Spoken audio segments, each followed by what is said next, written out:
আসসালামু আলাইকুম, কেমন আছেন সবাই? আশা করছি সবাই ভালো আছেন। আমরা আলহামদুলিল্লাহ ভালো আছি। আর আজকের ভিডিওতে থাকছে ছোট্ট একটা হাফ পাউন্ডের ভ্যানিলা কেক ডেকোরেশন। তো এটা মূলত আমার একটা অর্ডারের কেক ছিল।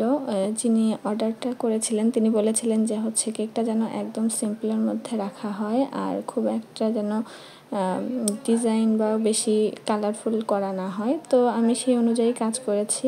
প্রথমে কেকটাকে বেক করার পর ঠান্ডা করে নিয়েছি, তারপর 3টা স্লাইসে কেটে প্রথমে ক্রাম কোট করে আধা ঘন্টার জন্য ফ্রিজে রেখে দিয়েছিলাম, নর্মাল ফ্রিজে। তারপর ফ্রিজ থেকে বের করে আবার সম্পূর্ণ ক্রিম দিয়ে ফিল করে একদম সুন্দর করে কেকটাকে আমি ফিনিশিং দিয়ে নিই।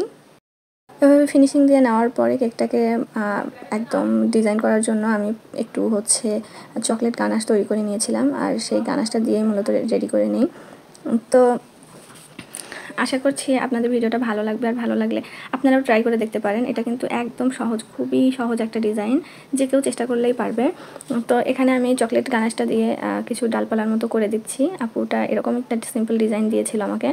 প্রথমে ডালগুলো দেওয়ার পর আমার কাছে ছোট যে রোজ নজেলটা থাকে সেটা ছিল না, তো আমি পাইপিং ব্যাগটা ছোট্ট একটু কাট করে নিই এক সাইডে। করে নেওয়ার পরে ফুলের মতো করে, পাতার মতো করে দিয়ে ছোট্ট ছোট্ট করে এখানে ফুল বানিয়ে দিই। তো এইভাবে ফুলগুলো বানানোর পরে আর ছোট ছোট কিছু পাতাও দিয়ে দেই। তো কেকটা কিন্তু দেখতে মাশাআল্লাহ খুব সুন্দর হয়েছিল। আর যদিও ক্যামেরাতে অতটা সুন্দর লাগছে না, তারপরও যতটুকু বোঝা যাচ্ছে আর কি। তারপর কেকটা ডেকোরেশন করার পরে এখানে আমি ফাইনাল টাচ দেওয়ার জন্য সুগার বল দিয়ে দিই ফুলগুলোর মাঝে মাঝে একটু, আর দুই সাইডেও একটু ছিটিয়ে দেই।